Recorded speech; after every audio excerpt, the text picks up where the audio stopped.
Hello and welcome to Dialogue. Iran, for the first time, ever launched attacks on Israel with drones and missiles. Tehran said the attack was in response to a strike on its consulate in Damascus at the beginning of this month, which killed 7 officials. How will Israel respond? What are the chances this could quickly escalate into a wider conflict? For the second part of today's program, we'll talk about the visit to China by German Chancellor Olaf Scholz. Join us for our discussion today, live from Beijing. I'm Xu Qinduo.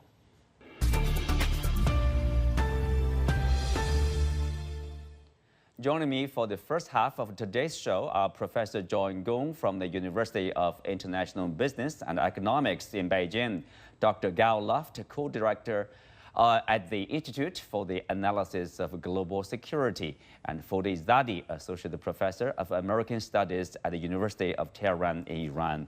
Let's start with Professor Izadi. So, Professor, what do you make of the timing of the Iranian attacks on Saturday night, basically about 14 days after the airstrikes against the Iranian embassy in Damascus?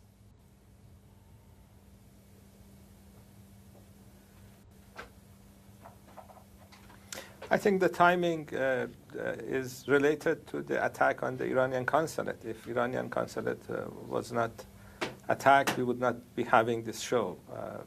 Iranian consulate under international law is part of Iranian territory, Vienna Convention.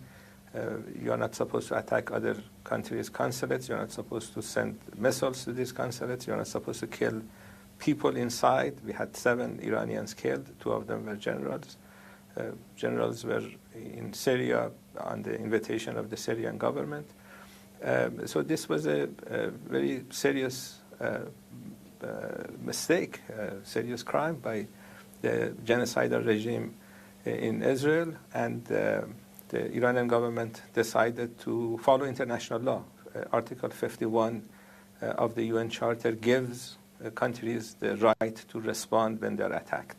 And the timing of the attack is due to the fact that Iran had the right to defend itself, and this is, I think, what the Iranian leaders decided to do. Right. Well, it's understandable. I mean, Iran will take action probably against the strikes on its embassy.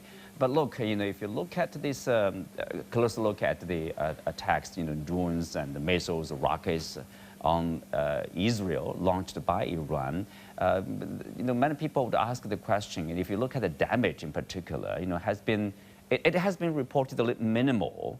So people would say, was it on purpose, deliberately to limit the damage on Israeli side?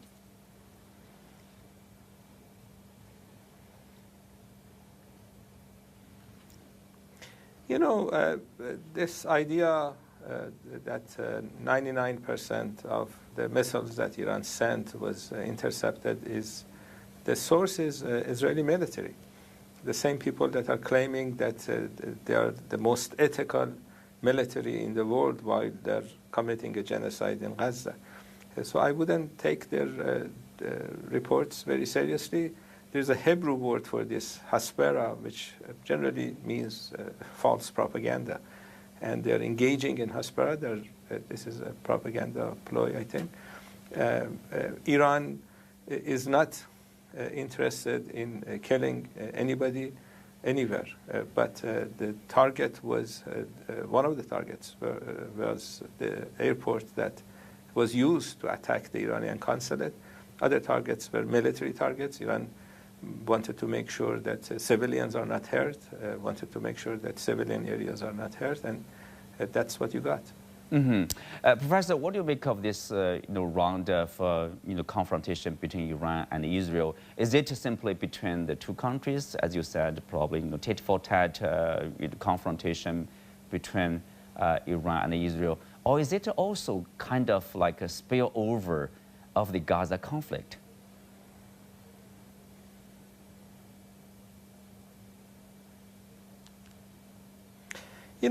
We had a UN resolution. China, Russia, France, UK, and other non-permanent members of the Security Council voted for immediate ceasefire. This is a resolution that United States abstained That's how it passed.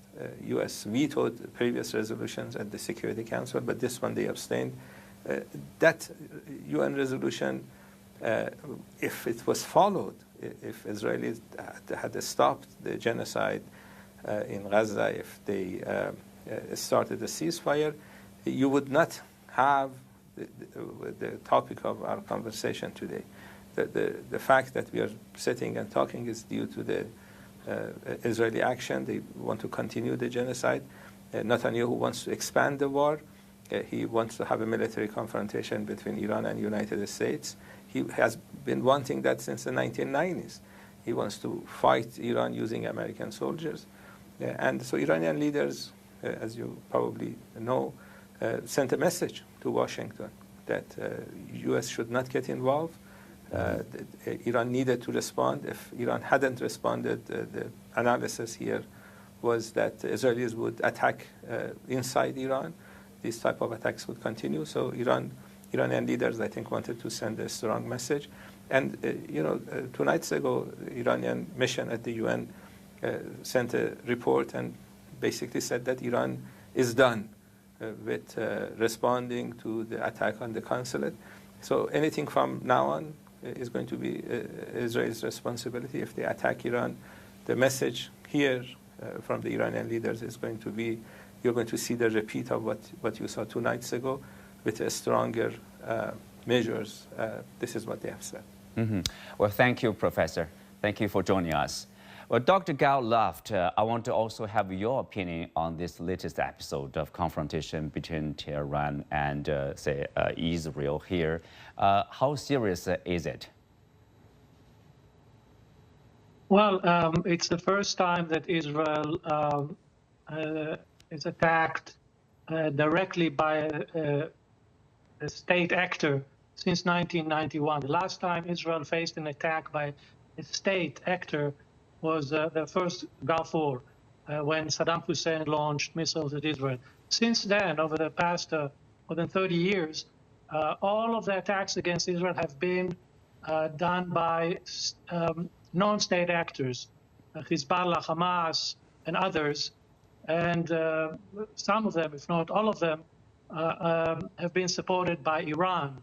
But this is the first time that Iran has attacked Israel directly. So in this respect, it's a first, it's a precedent, and it will certainly change a lot of the thinking, Israeli national security doctrine, as well as Iran's, because quite frankly, the results of this attack should be quite disturbing for Iran, having sent so many objects towards Israel, but almost no damage. I think Iran should also ask itself whether it's this imbalance in air defense is really something that serves the Iranian interest, because the problem is for Iran is that if Israel attacks, it could cause significant damage in Iran, because Iran has very poor air defense capability and missile defense capabilities. But if Iran attacks Israel, the results are almost zero. So I think that puts Iran at a point that it has to review its own strategy. I understand the Iranian need to react, but I don't think that Iran is better off, having let out some steam. I don't think that Iran is better off today in terms of its deterrence, because its weakness have been exposed to the entire world, while Israel's technological capabilities in thwarting these kind of attacks have been revealed to the entire world, and now everybody will have to go back to the drawing table and think how to carry out their strategies for the coming years. But if you follow this thinking in terms of military capability, Gao, I mean, probably it's also a good thing in a sense for Iran to be aware of this, let's say, probably better than expected capability from Israelis in terms of defending themselves. Yes, I know, but let's expand this conversation a little bit. I mean, most of the problems that Iran has today in the world, with the world, have to do with its intention or insistence on its nuclear program. That's the reason for the sanctions. That's the reason that Iranians are suffering today, for inflation, for everything that is bad in Iran is more or less as a result of this insistence on developing nuclear weapons.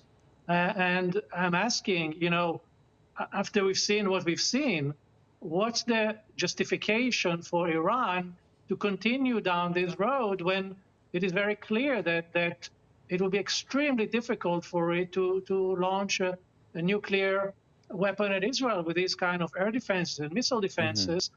So I think a lot of people in Iran will ask the question, why bother? Why go through all this suffering and all these international sanctions, etc., when clearly we cannot harm Israel in any way through these missiles, drones, and cruise missile, etc. Right. So I think Iran too will have to make to review its current approach. John, obviously there's different interpretations of this event now, but still, I mean, if you look at the result, very few people got injured in the Iranian attack there. So some say Iran launched this slow drones and missiles on purpose. Is it on purpose? And also, isn't it a good thing? Like a few people got killed. Yeah. Well, I mean, killing fewer people is always a good thing. Yeah, right. Absolutely. I think, less confrontation, probably. Yeah. Well, this is a very unfortunate event, I think, and I think China's Ministry Foreign Affairs spokesperson has already said that it's a grave concern for the latest development, and it hopes that relevant parties will be refraining from further escalation.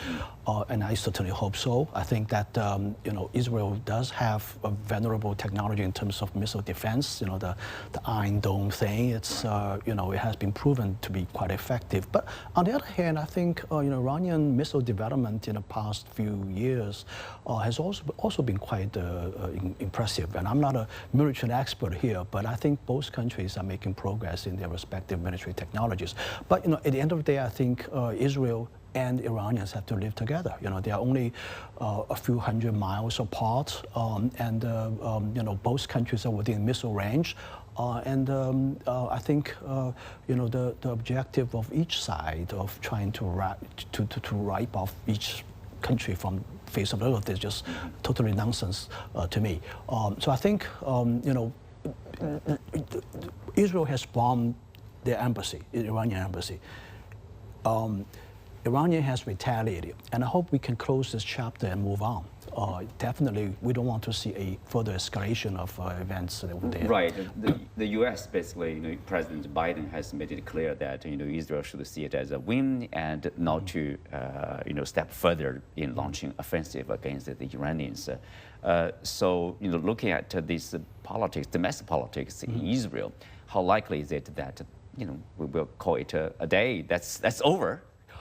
Well, first of all, let me say that I totally agree with Biden's policy of restraining Israel from further escalation. But let me also point out that his motivation is more than just motivated by American national interest. There's a lot to do with, for example, with his presidential campaign.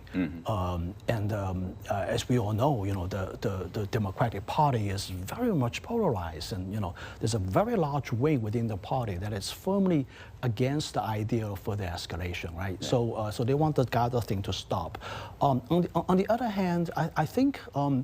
In Israel, there is certain pushback. There are radical people in Israel who want to say that, we have the right to defend ourselves, and, American shouldn't have this kind of a control over us. But at the end of the day, I think Israel is really still very much constrained by American policy, because after all, the country is so much heavily dependent on American aid.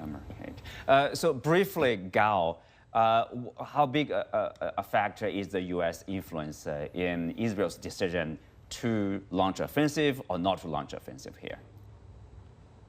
Oh, it's a very big factor here.